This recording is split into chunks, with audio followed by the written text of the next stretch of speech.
Hey, I've got an idea. Let's play Dragon Force 2, Part 11. And we have Stefano's division from Fandaria rapidly advancing towards us, you know, and I don't think they're bringing us cookies, so we best be on our guard. Now to the south, we have Fura Village and a odd soldier standing guard there. Who could it be? We'll find out shortly. But first, we're gonna have to deal with what to call them? The poopers of all parties. But they're not going to do a thing to us because we have Gangas, we have Marcus, we have Fiorina, we have Hilda, we have Carl. We are good. And ooh, story dialogue. So Garcia there kinda being a bit of a bastard. So you guessed it, I got no sympathy for him. And I don't care what happens to him. He dies, we capture him, I'm not using him. Now, my experience, he does not ever get slain, so most likely he will be captured if we can keep him down long enough. That's the hardest part, just pinning people down. It's really a game of chance, I think. I think there's an RNG at work there, so a random number generator. So as you can see, Marcus is he's traded in his beasts, and he has centaurs and chimera now. So he has a good ground troop and a strong flying troop. So he should be doing pretty good. And so we're gonna test it out here, show them off. Now the chimera, they're not as good as you would think they would be. And they're not bad, don't get me wrong. They have a very high attack value from what I can tell, so they do great damage to the enemy generals. Their HP value seems to be a bit low, because I've seen most of the troop types in this game can take them out with one strike. So, not too sturdy, and they look like they'd be beefy, don't they? You know, they got a lot of body to them, but they go down easy. But their attack is where they shine, and that they're a flyer, so some troops can't even hit them. So they're useful. Don't have too many formation options, but they're okay. Now centaurs are fantastic. They're similar to the traditional horseback, but they have additional options for formations, including good old standby, disperse, and regroup. So they're very useful there. They also have melee, so yeah, they're one of the best troop types for sure in this game. Now with the chimera, the centaurs, since they are mechanical, anything wild like chimera, beast, harpies will tear them apart, but most troop types don't do so well against them, so they're versatile. So they went down fast against him because, again, he's a beast general, he doesn't like machines. You know, he cuts through them like confetti. And as you can see, he's doing pretty well overall. He's got a nice little aerial attack there to take out the flyers, but he's in the red. And they did good damage. And he's stronger than Marcus probably, but again, Marcus is probably a higher level and he's in a much better health position, so I have faith in him. You know, gotta give him a chance. And there you go. So, you know, I don't know if it helped that I talked him down so badly at the beginning of this, so I don't know if he felt like he had something to prove going in, but so far so good with Marcus. He's doing just fine. You know, next we have Giovanni, who is, I didn't mention him before. He's definitely one of the strongest fighters in this game from what I can tell. Every time I play this game, no matter what kingdom I use or what kingdom I start with, as soon as I recruit him, oh, he's a go-to guy. I always make use of him. Great skills, great attack value, great in the duel, access to great troop types, and just a cool guy. I mean, look at him. Why would you not want to use him? So, this seems like a fair matchup.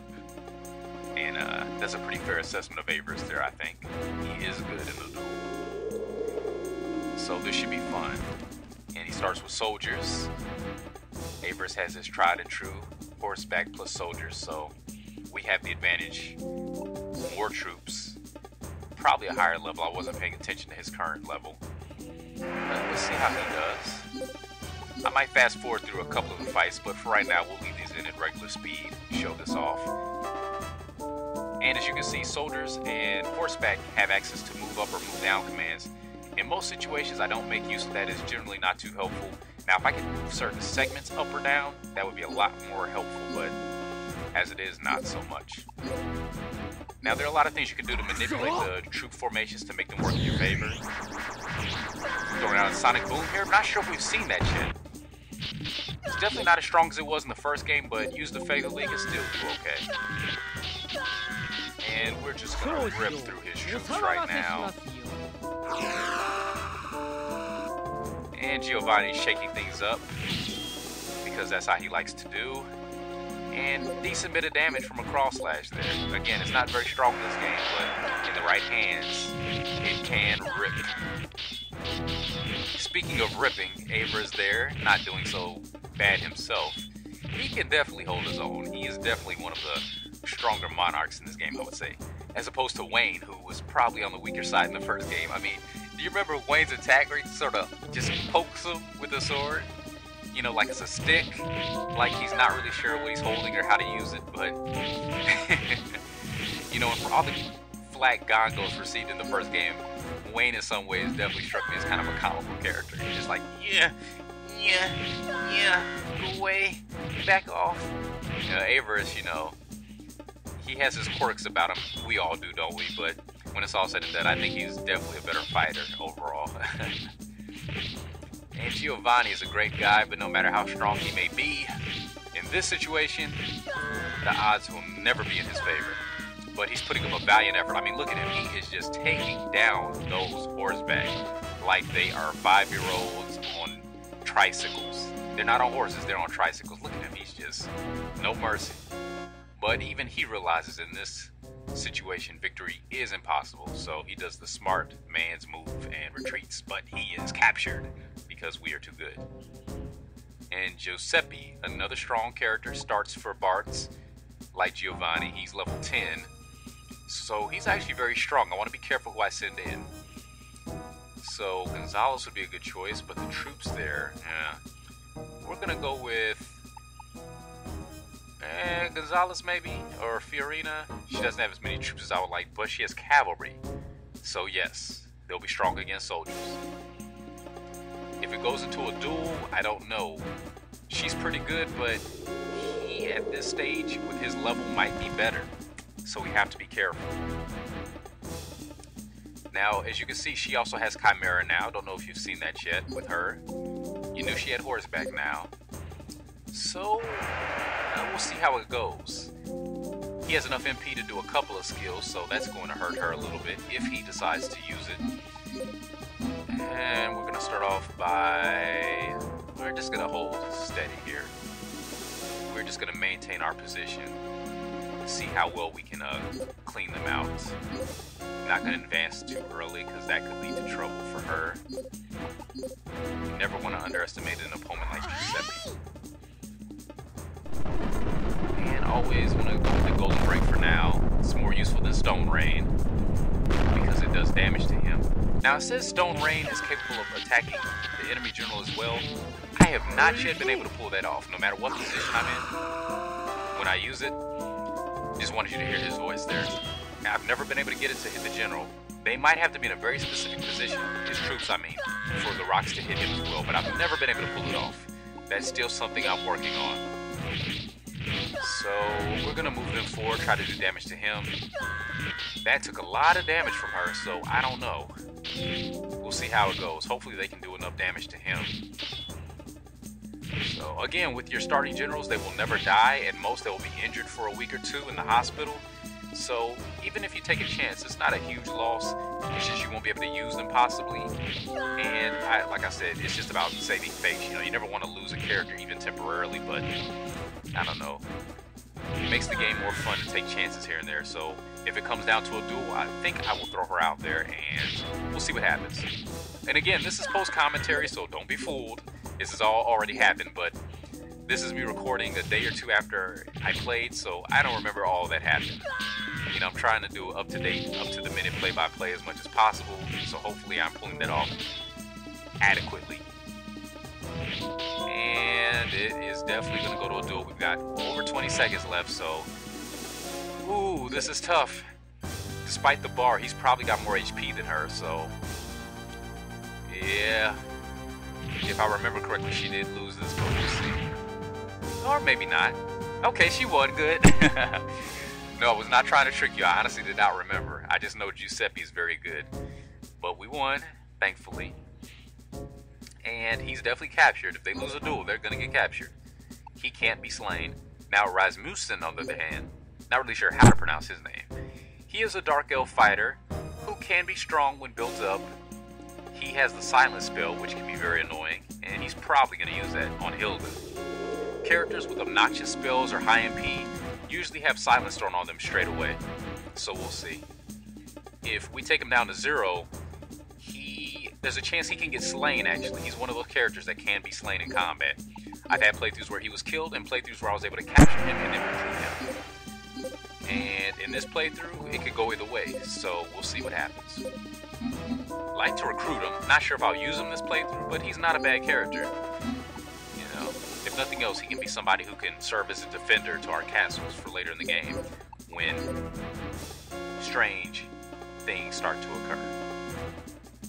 Again, we want to maintain a spoil-free playthrough as much as possible. Give you something to look forward to. We're just going to slip our mages on by with a little stealth maneuvering. And he's breathing deeply, which can only mean one thing. No spells, no fun for Hilda. Because without spells, she's pretty ordinary, pretty average. She's just going to have to hold the fort for a little bit, I think. We're going to get our mages in position to just knock down his bar if we can a little bit, because it's at full and we don't really like that. It makes her odds of survival that much tougher. And 1 hit. This is going to take a while, because mages do not do a lot of damage. Again, I think it's the game balancing out the fact that they just really pelt away at the enemy with no resistance at this point. He has 0 troops, so it's just a waiting game now. And probably the clock is going to hit 0 before we can get him to 0, or before he retreats. One of those two is going to be the outcome. So, 1, 2, 3, 4. She's got full MP, and we can't do a thing with it, and it's very sad, it's very unfortunate. I'm just extremely tired today, so bear with me. Running on very little sleep. Somebody called off work, so I put in a few extra hours that I was not expecting to put in. You know, I was just getting all set to take a nice little nap, which I rarely get to do, and then I got the phone call and said, sure. Because, you know, you always want to be able to help people out when you can, so he's running away. Not a surprise. So I'm just going to try to soldier through here. And he didn't get captured. That's fine. Now for the main event, Stefano. Stefano is one of my favorite characters in this game. He's a great guy, great fighter. He's just a fun guy, you know. He just got a lot of personality. Very, what's the word they used to use? He's very spunky, you know. Very get up and go. Very optimistic. Just very energetic guy. He's fun. And when we use Bartz, he's going to be one of my guys that I rely on to get the job done, much like Gonzalez in this campaign. So we're going to send Bender, somebody who can just hopefully wear him down with MP. Because he's a strong fighter. I want to avoid going into a duel with him no matter who I'm using, because you don't want to underestimate him. You know, doesn't he look like a guy who can pound some pavement? And by pavement, I mean faces. So with Bender, we have monks and mages. Not my ideal combination, but we'll make it work. And I'm really speaking towards the monks when I say that, because again, in this game, they're very watered down. But you know, out of all the troops, and I haven't had a chance to show them off much yet because I haven't been using Annette enough for one thing. I'd like to correct that in future videos. But archers in this game, talk about the biggest improvement. For all the troops, there's Bender there. You know, either taking a crap or casting a spell. Thankfully, he was casting a spell. For all the troops that have really gotten the short end of the stick in this game, harpies, monks, beasts, etc., etc., zombies. Oh man, yeah, zombies very watered down too. I tell you, archers have seen the biggest improvement. I mean, it's like every guy in this game. I don't know if they went to the school of Legolas in the time in between games, but they've really stepped their game up. Archers in this game are not a joke. Not anymore. They are very effective, and I look forward to showing off just how effective they can be. But all in due time. In the meantime, I don't know if he's going to show off any skills. I might end up fast-forwarding a few fights just to speed things up here. But we'll wait to see what he does here. Show off his hand-to-hand abilities, of which he is quite proficient. And that's if he can hit them. Now I got the one major just sort of wandering around aimlessly, and death was the end result of that. It's their own fault. See, sometimes you know, they don't listen too well. You know, you'll say stand by, and you'll have those one or two stragglers who just don't know what to do with themselves. Just dogs chasing that perpetual tail. We got him in the red, so he's probably gonna run, and that's perfectly acceptable. I did not expect to take him out in one go, but he's staying to fight because, you know, he's no punk. Despite the hairdo. Haha, see what I did there? Yeah, I know, not funny. And yeah, he's gonna stand his ground as long as he can. But he's running away anyway. And you can tell from his dialogue, you know, run away, dudes! Yeah, run away. Oh, but he was captured. Oh, in the first go. That's great. Ooh, hopefully this isn't popping. I can't hear the audio, but I'm moving around and fidgeting, so I need to watch that. I don't have the highest quality mic at the moment, so I need to treat it very carefully. I need to baby it a little bit. And Vine Trap learned there. Fiorina got some more MP. Marcus got a level up as well. That was a good turn for us. And it's 16 minutes here, so we've still got time. We want to clean up if we can. I really want to take care of that next Catholic Fandaria as soon as possible. Send somebody south to deal with that mysterious soldier guarding Fura village with Gangas and a couple of other people. Somebody who's going to be strong against a certain troop type that, if you were paying attention in the last video, you know or have an idea, I think, of what I'm about to be up against, and it's going to be fun. Not too terrible, but only because I'm going to be prepared. So I think of the next few videos, we're going to see that dealt with, and then we're going to deal with Bartz himself as soon as possible, because he is sitting at a very high level right now. He's probably got a lot of troops. And I know archers is one that he uses. I forget the others, probably soldiers or horseback. I think soldiers. But he's going to be fun to deal with. And then after that is Shin, who has a lot of strong generals, and that's going to be a trial. So I don't want to mess around. I want to send my strongest people. You know, there's certain people I like to send forward, like Bender, Hilda, Matilda, just to get their level up. Probably just going to have to pull out all the stops, and then Maria, Gonzalez, Robert, people like that, Avarice. And here, what do we got? Some fun characters. Nobody too strong, but nobody too weak either. So we want to get ourselves as properly equipped as we can. And I might fast forward through some of these fights, so I don't think it'll be anything too interesting. We'll see. I know Oscar was in there, who's not the most important character, but he has ties to a starting general in Moon Palace, so if I capture him, I'll send them together so you can get some story dialogue. Ricardo is a bandit. He's pretty throwaway, but he's got good builds, so I will be using him to fortify. Laura is a dark elf priest. Tried to build her up in the past, but she's never been too impressive, so if I capture her, if I recruit her, I won't be using her. Sorry. So we'll see how it goes. And real quick, let me say, if you see any characters that look interesting, you'd like to see me use them in combat, see what they can do, by all means, I'm open to that. But for the most part, I'll just be playing based off what I know. So I'm not expecting too much here. This should be a quick, clean fight. So roll.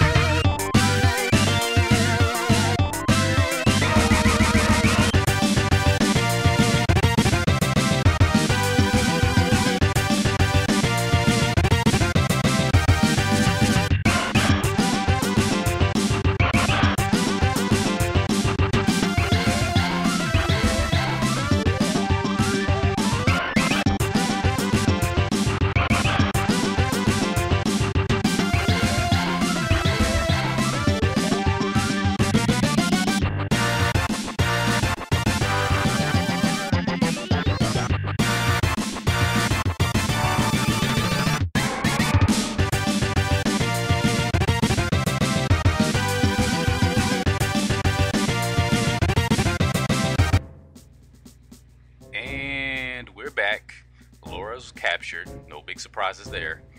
Up next to bat is Oscar, and as you can tell probably from his big doughy eyes, he's kind of I don't know, he's kind of a good guy, Greg, pretty chivalrous, honorable guy. He's from Highland originally, so he's sort of the personification of a lot of that nation's values. And as you can see there, he's very proud of his homeland. Doesn't want to know crap about it. So, kind of looks like a goody-goody, but he's a decent fighter, actually. He leans towards the sonic boom type abilities, of which there are several, just like in the first Dragon Force. And he's not the best fighter, but like a lot of characters, if you work him up, no complaints. Always helps to give them strong weapons. Now, Kozue, on the flip side, is a character who really easy to brush off at a quick glance, but again, has access to some good spells. So I'm working to get her. Again, pretty sure it's a her. Again, it's one of those voices too, just like the portrait. It can go either way a little bit. And it starts off with Aura Shot and a lot of MP to use it, which is good. Now I'm not going to spoil it. There are a couple of abilities that spellcasters have access to in this game that borderline broken when they have them. Now, one is healing, which you've already seen. The character has high enough MP with healing, unless you are in a situation where neither side has troops left and you have to duel. It's pretty much one-sided fight. And if they don't have silence cast on them, silence obviously will, put a dent in what they can do very quickly.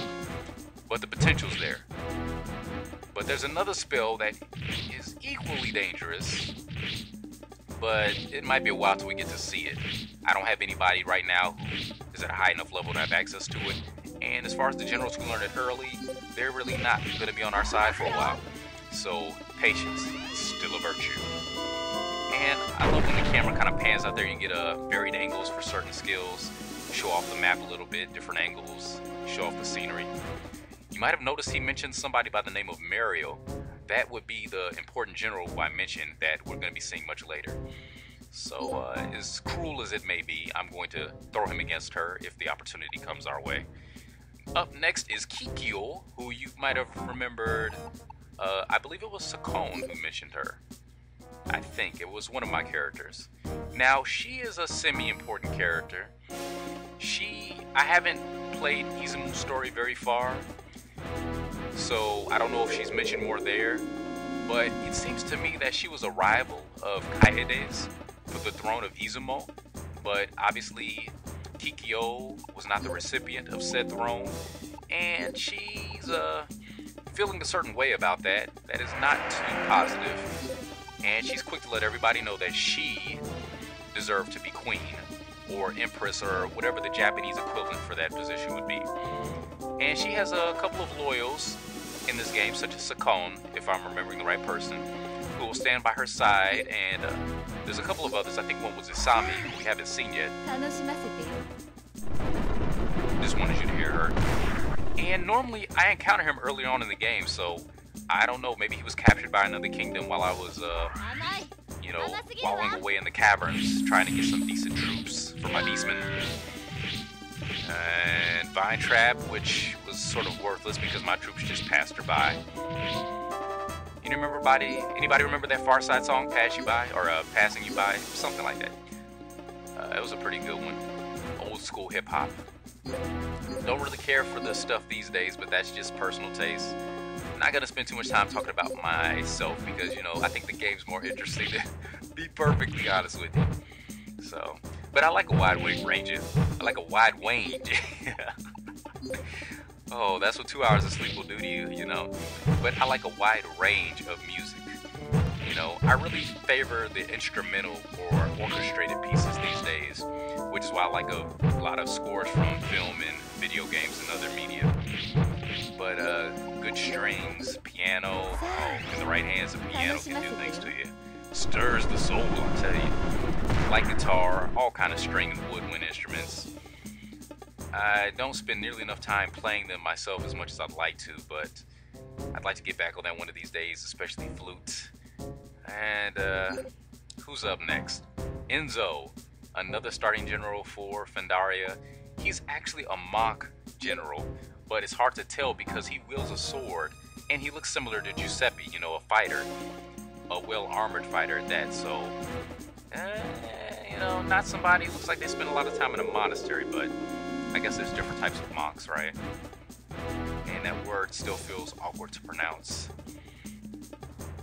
And yeah, he's a pretty honorable guy. He's an important story character for Bartz. You'll be seeing more of him. He's sort of the Marcus of Fandaria's campaign in that, you know, he looks like he'd be a good, strong fighter, and to an extent he is.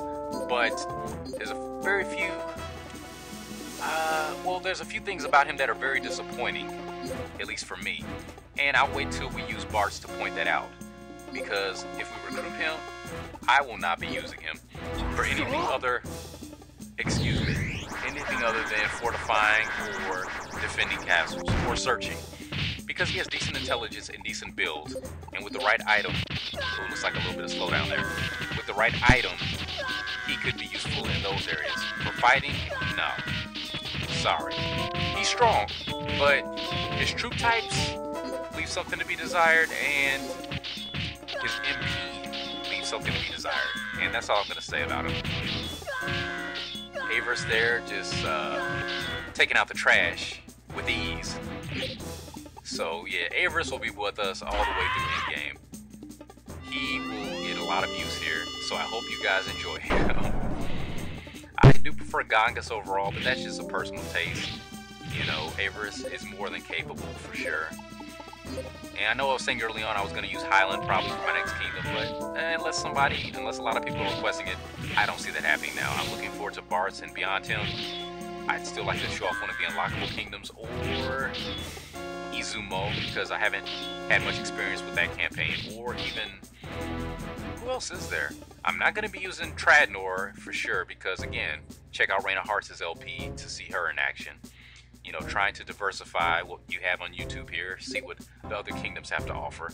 Now, the only difference is mine would be in English, but still, there's so many other kingdoms worth showing. Topaz, Tristan. Yeah, I definitely want to show off Tristan because that's one of the more interesting ones from a story standpoint. Or Moon Palace, which those both happen to be the unlockable kingdoms.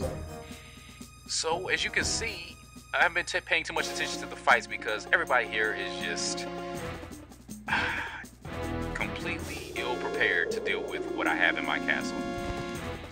And I think this is another fight we're going to tear through because Ricardo has bandits. Yeah, bandits are like beasts. They're just about useless. They might as well have toy soldiers out on the field. So, without further ado, if you don't mind, let's speed this up a bit here.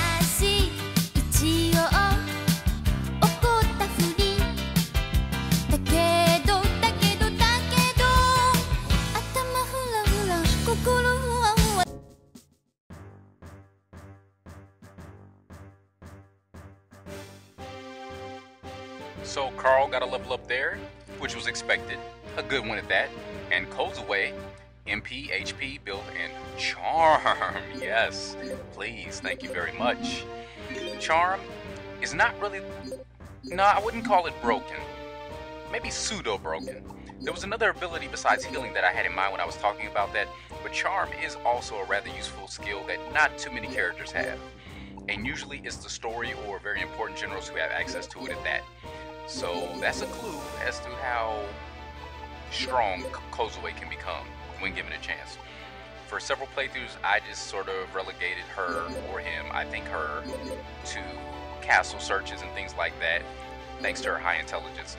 But now, you know, this is going to be the playthrough. We're going to see just how effective she can be. So she learns another ability, which is more broken, that I look forward to showing off. But Aura Shot and Charm, that's great. So expect to see that skill in the next video or two for sure. And right now, we just want to get our troops back up. And I'm sure something you've noticed me doing by now A lot of times I will temporarily lower the max number of troops that somebody has access to, usually Gangas, because for someone like Gangas or Avers who's very strong, just in order to make sure everybody has more than 0 or single digits, I will just spread it out a little bit. You know, just prepare, you know, for surprise attacks, sneak attacks, things like that. You know, Legendre is pretty decent size, and it takes a while to scroll from left to right or right to left, and in that time frame, things can happen. So, we're just making sure everybody's well stocked. I think in the next video, besides concentrating on that mysterious soldier down south and Fandaria, I want to gather 5 strong generals to send up north and have a little fun. And I'll wait till a later video to get into what I have in mind there, but it'll be fun. I want to experiment, and you guys get to experience that experiment with me. Something I've been wanting to do and just haven't gotten around to it. So we got some strong characters here. I haven't been using them enough lately. At least it feels that way. It's kind of odd when you do so much playing off screen and then get back to recording, you know. It's like, what have you seen? What have you not seen? But again, I want to try to show all the story stuff off. Anything I do off screen is going to be mostly fights in the caverns and things like that. So we're gearing up for the next episode. Going to try to make a lot more progress in as short a span of time as we can manage. So we're getting everything together. Bartz is sitting on his last few castles. We're whittling away at him quickly. And Yuan, who is originally from Bozak, is coming out to play. So here's a quick look at the map as it is now. Izumo and Fandaria have a lot of castles, but not for long. This has been part 11 of Dragon Force 2, and thanks for watching.